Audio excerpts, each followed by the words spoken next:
Okay, sometimes the best game for a player isn't the one that his team wins. Now, sometimes it's the one night he proves exactly who he is, even while the scoreboard tells a different story. On March 25th, 1956, Neil Johnston walked into Syracuse as the centerpiece of the East's top seed. He left with 43 points, 16 rebounds, 7 assists, 14 made field goals, 15 free throws on 15 attempts, and a loss. This is the kind of box score that makes you stop and stare. It's also the kind of game that tells you old basketball wasn't primitive at all. It was mean, precise, star driven, and full of pride. Welcome back to the Warrior 100. I'm documenting one game per player until he reaches 100. Today is Warrior 03, and our focus player is Neil Johnston.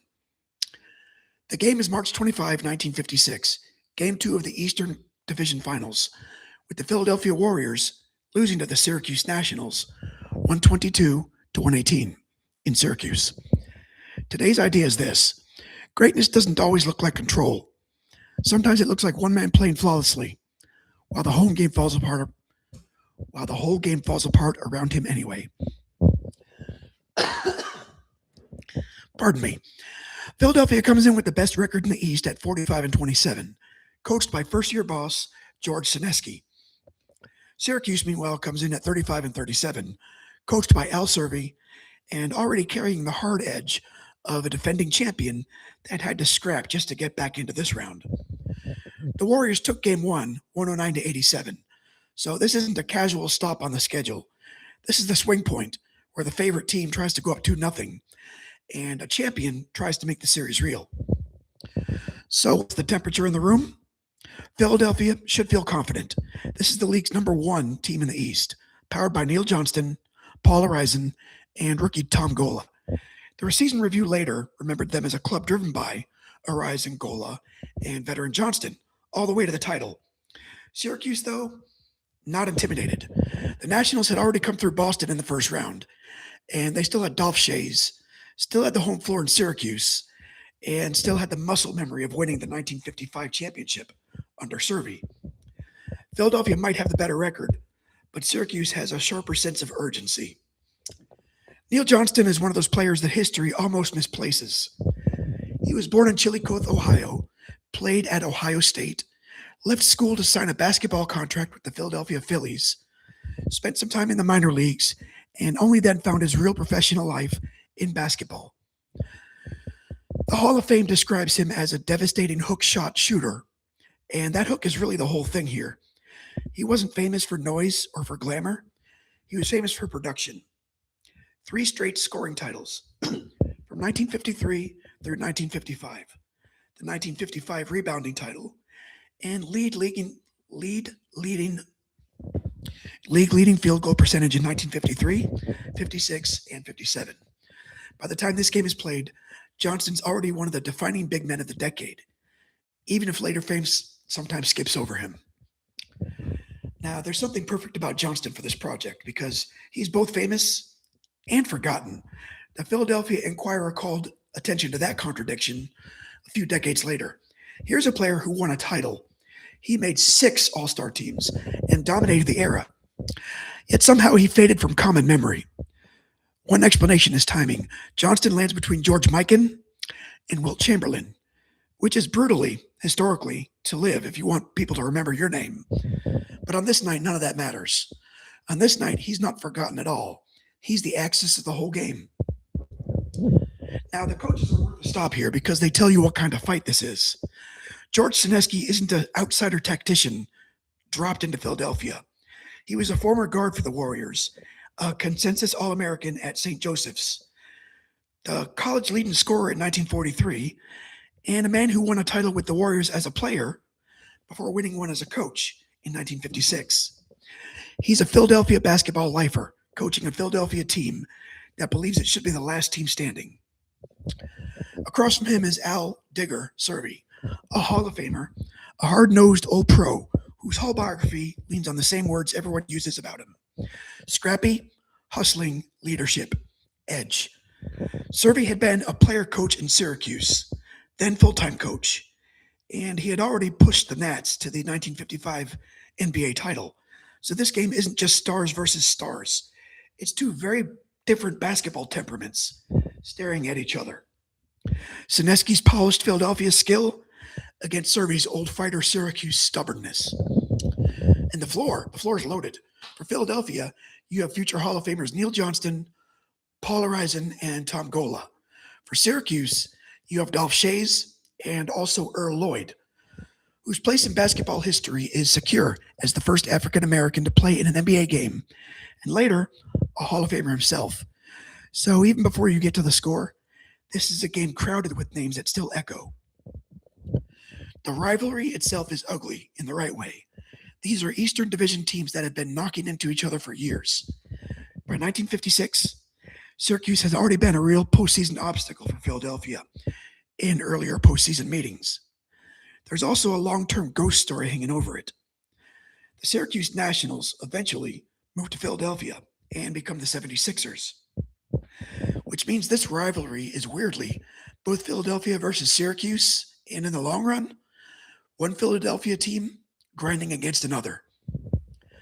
On the active 1955-56 rosters, I didn't see a meaningful player overlap between the two clubs. The shared blood here isn't personal. It's not personnel either. It's history, geography, and repeated collision. Around the league, this is an NBA still learning how to be modern. The 24-second clock was only in its second season, and the league-wide scoring average had jumped to 99 points per team per game. Bob Pettit had become the league's first MVP. Maurice Stokes was Rookie of the Year, and out west, the Fort Wayne Pistons and St. Louis Hawks were fighting through their own division final, with Fort Wayne eventually rallying from 0-2 down to win the series 3-2. So when this game tips off, it's part of a week where the league is getting faster, the stars are getting brighter, and the postseason is starting to resemble the version that fans would later recognize. The best subplot in this game isn't subtle, not at all. Neil Johnston versus Dolph Schayes. It's not center versus forward on a stat sheet.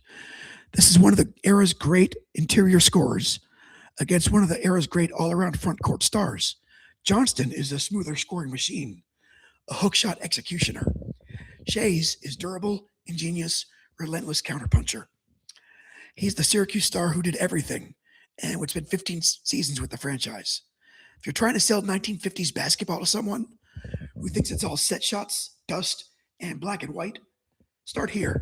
Start with Johnston and Schayes trying to own the same game. This game shows exactly how Philadelphia would want it. The Warriors pour in 38 points in the first quarter, lead 38-35 after one. That isn't some slow feeling out opening. That's a favorite coming in hot. Johnston's already cooking. Horizon's right there with him. And it feels like Philadelphia may be able to put a stranglehold on the series. But Syracuse answers in the second quarter, winning at 27-19. By halftime, the Nationals have turned the game on its head, leading 62-57. That's the first important lesson of the night. Johnston can dominate the matchup and still not control the emotional rhythm. Syracuse is refusing to let his brilliance become the game's only story. And that's where the supporting cast starts to matter. Johnston finishes with 43, and his teammate Horizon, 37. But Syracuse gets balance around Schayes. Billy Kenville scores 19, George King 16 with 10 dimes, Red Rocha 14, Earl Lloyd 13, and Red Kerr 12. Philadelphia does have more top-end star firepower in this one, but Syracuse keeps finding extra bodies, extra possessions, and extra help. This is one of the games where the box score almost argues with itself. The two biggest scorers were Warrior uniforms, but the deeper pulse of the game keeps favoring Syracuse. The third quarter is where the game really tells you what kind of night this was. Philadelphia scores 33 in the period, which ordinarily ought to win a quarter comfortably, but Syracuse scores 36. That means the Warriors are still getting offense and star production, and they're still doing enough to win a normal playoff game. But the Nationals keep landing just a little harder. After three, it's 98-90, Syracuse. Then Philadelphia makes one last push. They take the fourth quarter, 28-24, but the hole's just a little too big. Final score, 122-118. So the play-by-play version, if we're being honest about the surviving record, it's really just a quarter-by-quarter version. Sorry. I don't have a neat modern possession log to narrate from. What we do have is the shape of the contest, and the shape is vivid. The Warriors burst, Syracuse answer, both offenses roar, and then the Nationals survive the late squeeze. Johnston's line, spectacular. Shea's line, also impressive. 33 points, 16 rebounds, 6 assists. But George King's playmaking, Kenville's scoring, and the broader Syracuse committee are what keep this from becoming a Johnston masterpiece in victory. For Johnston, this game matters because it shows the full version of him. Not the league leader, not just the hook shot specialist, not just the efficient big man from the Hall of Fame plaque. This is Johnston as a playoff engine. He scores 43 points on 14 for 22 shooting and a perfect 15 for 15 from the line, while also rebounding and facilitating. It's one of those nights that proves he's not simply a guy who piled up regular season numbers before the real Giants showed up. He could bend a postseason game. He could nearly steal one on the road against the defending champs. There's also something revealing in the fact that he needed to be this hero. Johnston had become his career as a baseball man who couldn't quite make that sport bend to him.